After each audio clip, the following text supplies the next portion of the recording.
Exideuil dans 15 jours, une autre dans le Bergeracois, une autre dans le Sorladais, et j'aurais fait avec Annick le tour de la Dordogne, et j'espère au cours de ce mandat le refaire au moins 2 fois, comme je l'avais fait la dernière fois. C'est la différence par rapport à la dernière fois, c'est que je suis devenu pendant 3 ans, donc ça va se terminer dans 1 an, vice-président du Sénat, dont c'est une charge et une fonction qui est à mes yeux importante, honorifique aussi. Alors c'est le fruit tout simplement d'une décision qui a été prise par le groupe socialiste auquel j'appartiens, puisque chaque groupe politique représenté au Sénat a droit, en fonction du nombre des sénateurs représentés, à un nombre de vice-présidents. Le groupe socialiste a droit à 3 vice-présidents, le groupe majoritaire a droit à 4 vice-présidents, donc mon groupe a mis en place un vote interne et j'ai été désigné avec 2 autres collègues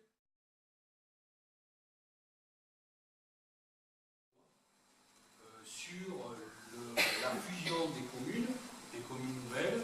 Bon, ça a été, elle est passée, elle a été votée, et puis elle a été accompagnée, puisqu'il y a un peu de, comment dirais-je, de produits fiscaux qui permet de mettre de l'huile, qui est d'ailleurs reconduit jusqu'à la fin de cette année, puisque jusqu'à la fin 2016, les mêmes avantages qui avaient été donnés sur l'année précédente sont renouvelés par rapport à ça. Alors, comme l'a dit Annick, je partage tout à fait sa vision des choses. Moi, je crois que la carotte financière ne doit pas être l'alpha et l'oméga de la fusion. Si on fusionne, on se marie, donc il faut qu'on y réfléchisse bien avant. Voilà, c'est tout. Et il ne faut pas que ce soit simplement cette carotte-là. Parce que vous savez, fiscalement, ce qui est vrai aujourd'hui, souvent n'est pas vrai demain. Donc il vaut mieux prendre le temps de la réflexion et puis fusionner, si on le veut vraiment, si on est prêt à le faire, et pas s'engouffrer.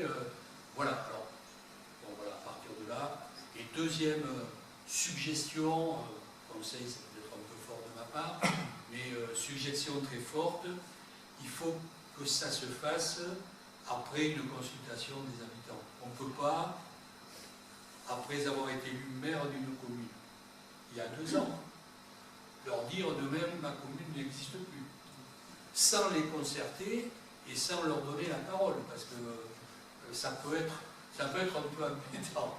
Mais au-delà de ça, ça veut dire que ça se prépare, ça s'explique. Il y a plein de fusions en Dordogne. On va se retrouver, on est 500, je crois qu'on en a une vingtaine, 20-25 qui sont en train de se mettre en place, de fusion de communes, donc de fusion de 3, de fusion de 6, même d'une fusion d'une ancienne intercommunalité, celle de Mareuil, qui va fusionner en commune nouvelle. Les communes rurales, notamment une partie des 1,3 million qui sont mis à la disposition des communes et des intercommunalités, dont 600 millions sont donnés, je dirais, aux communes rurales. Une part importante à travers l'abondement de presque 200 millions de plus de la DTR, qui est dans la dotation pour les communes rurales.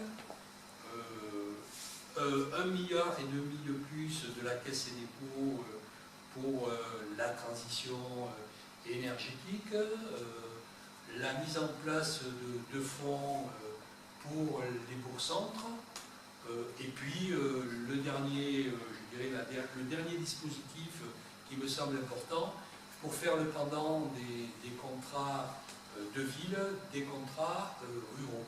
Donc là, vous aurez intérêt dans les prochains mois, avec vos intercommunalités, à vous intéresser de près aux avantages des contrats ruraux. C'est-à-dire que vous pourrez contractualiser avec l'État, l'intercommunalité, les communes, éventuellement la région si elle veut aborder, et même le conseil départemental si elle veut aborder, il y a un certain nombre d'avantages à contractualiser ce qui se faisait avant avec des villes importantes peut se faire au niveau des territoires ruraux. Et ça prend en compte un certain nombre de choses, le logement, la mobilité, la transition énergétique. Donc, bref, vous avez tout un champ d'action. Je pense que la préfète a dû faire une réunion, ou va faire une réunion auquel vous avez pu participer. Vous allez recevoir un certain nombre de documents qui vont vous permettre de mieux approfondir l'avantage de cette contractualisation. L'action volontariste que nous avons menée, qu'a menée le gouvernement, je dis nous, ce que je me retrouve dans le gouvernement, en matière d'éducation nationale, avec la création de 62 000 postes supplémentaires, avec la remise sur pied d'une formation des maîtres, avec la possibilité désormais d'accueillir des enfants de 2 ans à l'école maternelle, avec le financement, même s'il n'est pas pour beaucoup reconnu à la hauteur normale, du temps scolaire, qui reconduit d'ailleurs ce financement, ces dotations sont reconduites. Bon, malgré tout cela, on se retrouve avec des réactions très négatives. Le plus grave, c'est pour nos territoires ruraux, c'est le désamour que connaissent nos territoires ruraux par rapport aux jeunes médecins, aux internes. C'est-à-dire qu'aujourd'hui, beaucoup de jeunes médecins travaillent en milieu hospitalier ou travaillent dans des centres urbains importants, quitte à se retrouver en concurrence et ne pas avoir assez de clientèle pour vivre des salons. Alors, un certain nombre d'actions ont été menées, volontaristes de leur part des collectivités, à travers des maisons de santé. C'est-à-dire que c'est la collectivité qui paye, qui investit dans un local pour regrouper, pour accueillir des médecins, pour accueillir, je dirais, tous ceux qui travaillent avec le médecin, c'est-à-dire des infirmières, des kinés, etc. Ça part d'une bonne idée, mais c'est quand même payé par les citoyens. C'est-à-dire qu'on met à disposition, même s'il y a des subventions du conseil départemental ou de l'État, c'est nous qui payons. Bon, voilà. Mais c'est une solution. Il y a un certain nombre, il y a 1000 maisons de santé qui sont annoncées pour 2017. C'est une bonne chose, même si ce n'est pas la panacée.